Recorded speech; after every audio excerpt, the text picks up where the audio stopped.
Christmas സീസണായി അങ്ങിങ്ങ് കലാപങ്ങളും തുടങ്ങി. അതായത് Christmas അപ്പൂപ്പൻ്റെ ചുവന്ന തലപ്പാവും മറ്റു ഡ്രസ്സും വിൽപ്പനക്ക് വെച്ച സ്ഥാപനങ്ങൾ കയ്യേറുക, അത് വിൽപ്പന നടത്തുന്ന തെരുവ് കച്ചവടക്കാരെ ആട്ടി ഓടിക്കുക, ചർച്ചുകളിലും മറ്റ് ക്രിസ്തീയ പൊതുസമൂഹത്തിൻ്റെയും കൂടി കൂട്ടായ്മകളിൽ കയറിച്ചെന്ന് ആഘോഷവുമായി ബന്ധപ്പെട്ട പ്രവർത്തനങ്ങളെ അലങ്കോലപ്പെടുത്തുക തുടങ്ങിയ കലാപരിപാടികൾ ആരംഭിച്ചു കഴിഞ്ഞിട്ടുമുണ്ട്. ഏതായാലും ഒരു പരിഷ്കൃത സമൂഹത്തിന് പുറത്തു പറയാൻ കൊള്ളാത്ത കാര്യങ്ങളാണ് ഇത്തരത്തിൽ ഇപ്പോൾ അരങ്ങേറിക്കൊണ്ടിരിക്കുന്നത്. രാജ്യത്തെ ഉത്തരവാദിത്തമുള്ള ഭരണകൂടങ്ങൾ ഇതിനെതിരെ കൃത്യമായ കർക്കശമായ നടപടികൾ എടുത്തേ തീരൂ. ലോകത്തിനു മുമ്പിൽ ഇത്രയേറെ നമ്മെ ലജ്ജിപ്പിക്കുന്ന മറ്റ് പ്രവൃത്തികൾ ഉണ്ടാവാൻ ഇടയില്ല.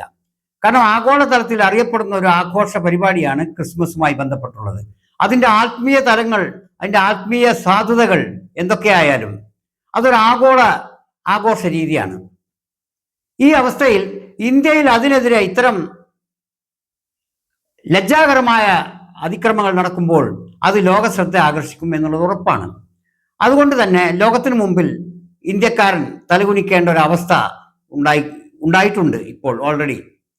ഇതിന് നമ്മുടെ ഭരണകൂടങ്ങൾ അവർ ഏത് രാഷ്ട്രവാദം ഉന്നയിക്കുന്നവരാണെങ്കിലും ശരി, രാഷ്ട്രത്തിൻ്റെ പൊതുവായ മാന്യത കണക്കിലെടുത്തുകൊണ്ട് ഇതിന് അറുതി വരുത്തണം എന്നുള്ളതാണ് നമുക്ക് അപേക്ഷിക്കാനുള്ളത്. വൈറലായ ഒരു വീഡിയോയിൽ തെരുവ് കച്ചവടം നടത്തുന്ന രാജസ്ഥാൻകാർ ക്രിസ്മസ് അപ്പൂപ്പൻ്റെ സാന്താക്ലോസിന്റെ വേഷവിധാനങ്ങൾ വിൽപ്പനയ്ക്ക് വെച്ച തെരുവോരത്ത് അടുക്കി വെച്ച് വിൽപ്പന നടത്തുന്ന ഒരാൾ കാറിൽ വന്ന് ആക്രോശിക്കുന്നത് ഇത് ജഗന്നാഥന്റെ സ്ഥലമാണെന്നാണ്. ജഗന്നാഥൻ എന്നാൽ യഥാർത്ഥത്തിൽ ദൈവം എന്ന് തന്നെയാണ് അർത്ഥം. ജഗത്തിന്റെ നാഥൻ, അത് ദൈവമാണ്. ഇത് ജഗന്നാഥന്റെ സ്ഥലമാണെന്ന്. ജഗന്നാഥന്റെ സ്ഥലമല്ലാത്ത ഏരിയ വേറെ എവിടെയാണുള്ളത്? ഭൂമുഖത്ത്. ഭൂമുഖം മുഴുവനും ജഗന്നാഥൻ്റെത് തന്നെയാണ്. എന്നിരിക്കെ ഇവിടെ ഈ നിശ്ചിത റോഡിൽ, ഈ റോഡരികിൽ മാത്രം ഇത് നടത്താൻ പാടില്ല എന്ന് പറയുന്നതിലെ യുക്തി, അവൻ്റെ ആത്മീയത യുക്തി നമുക്ക് മനസ്സിലാവുന്നില്ല. കാരണം ഒരു മനുഷ്യന്റെ സങ്കുചിതത്വങ്ങളിലെല്ലാം മോചിതനാക്കി അവൻ്റെ ശാരീരിക കുടുംബ സാമൂഹ്യ ബന്ധങ്ങളെക്കാൾ വിശാലമായ ഒരു തലത്തിലേക്ക് എത്തിക്കുന്നതാണ് ആത്മീയത എന്ന് കാണാം. കാരണം ദൈവം എല്ലാവർക്കും തുല്യ അകലത്തിലും തുല്യ ദൂരത്തിലും ഒരേ ബന്ധത്തിലുമുള്ളതാണ്. എന്നിരിക്കെ നമുക്ക് മറ്റു മാനസികമായ കെട്ടുപാടുകളിൽ നിന്നെല്ലാം അകന്ന് ഏറ്റവും വിശാലമായ ഒരു തലത്തിലേക്ക് എത്തിക്കുന്നതായിരിക്കണം ഒരുത്തൻ്റെ ആത്മീയത. പക്ഷേ ഇവിടെ നേരെ തിരിച്ചാണ്. മനുഷ്യ ബന്ധങ്ങൾക്ക് പോലും ഐറ്റം കൽപ്പിക്കുന്ന, വിവേചനം കൽപ്പിക്കുന്ന, കാണുന്ന മനുഷ്യരെ ഏത് ആഘോഷങ്ങളും ആക്രമണത്തിനുള്ള സാധ്യതകളാക്കി മാറ്റുന്ന, ആഘോഷം നമ്മുടേതാവട്ടെ മറ്റുള്ളവരുടേതാവട്ടെ അതിൽ കയറി ചെന്ന് അക്രമം നടത്തുക, സ്വന്തം ആഘോഷങ്ങളും അക്രമാസക്തമാക്കുക, അന്യരുടെ ആഘോഷങ്ങളിലേക്കും കയറി ചെന്ന് അക്രമങ്ങൾ നടത്തുക എന്ന രീതി ഏതായാലും ആത്മീയതയുമായി ബന്ധപ്പെട്ട് കാണാനാവില്ല. ഇതിന് രാഷ്ട്രീയമാണ് ഉദ്ദേശമെങ്കിൽ നമ്മുടെ രാഷ്ട്രത്തിൽ രാഷ്ട്രീയ അധികാരം കൈയാളുന്നവർ ഇതിനെതിരെ പ്രതികരിച്ചേ മതിയാവൂ എന്നാണ് നമുക്ക് അഭ്യർത്ഥിക്കാനുള്ളത്. നമ്മുടെ ഭരണകൂടങ്ങളോടും നിയമവാഴ്ച ഉറപ്പുവരുത്തേണ്ട ഏജൻസികളോടും നമുക്ക് അഭ്യർത്ഥിക്കാനുള്ളത് ഇത് മാത്രമാണ്. രാജ്യത്തിൻ്റെ യശസ് കളങ്കപ്പെടുത്തുന്ന തരത്തിലുള്ള ആക്രമങ്ങൾ ഉണ്ടായിക്കൂടാത്തതാണ്.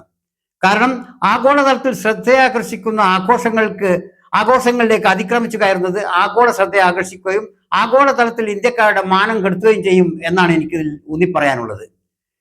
ഇതിലധികം ഈ വിഷയത്തെക്കുറിച്ച് പറയേണ്ടി വന്നാൽ ബുദ്ധനാവട്ടെ, ശ്രീകൃഷ്ണനാകട്ടെ, ശ്രീരാമനാകട്ടെ, ക്രിസ്തുവും മുഹമ്മദുമാകട്ടെ, ഇവരെല്ലാവരും ഈ ലോകത്തിന് ചെയ്ത സംഭാവനകളുടെ